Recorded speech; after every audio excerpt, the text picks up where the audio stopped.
I've done a review of the last 20 years of letters submitted to legislators to the respective Assembly and Senate daily journals. It's one of the main avenues for California legislators to either clarify their bills, or it's most often used to express the author's intent behind his or her legislation.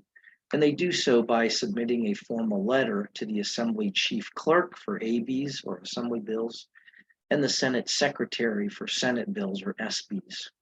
Now, once these letters to the journal are approved by their respective leadership in each house, then they're published again in the Assembly Daily Journal, generally for ABs, and Senate Daily Journal for SBs.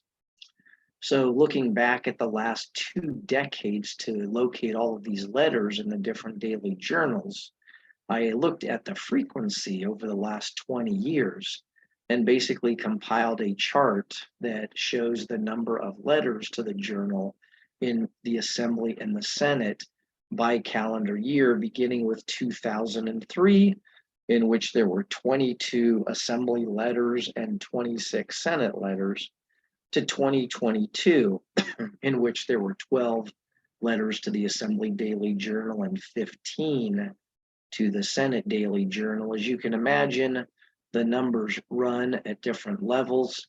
Over those 20 years, the lows in the Assembly were 7 in 2 different years, and a high of 27 in the Assembly. On the Senate side, the lowest year was 4.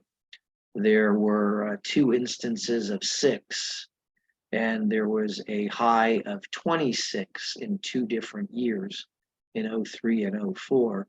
So over 20 years, Assembly authors have submitted or had published 312 of these letters to the Assembly daily journals over the last 2 decades, while there have been 244 letters to the Senate Daily Journal, for a total of 556 letters over the last 2 decades that have been submitted again to their respective Senate and Assembly daily journals.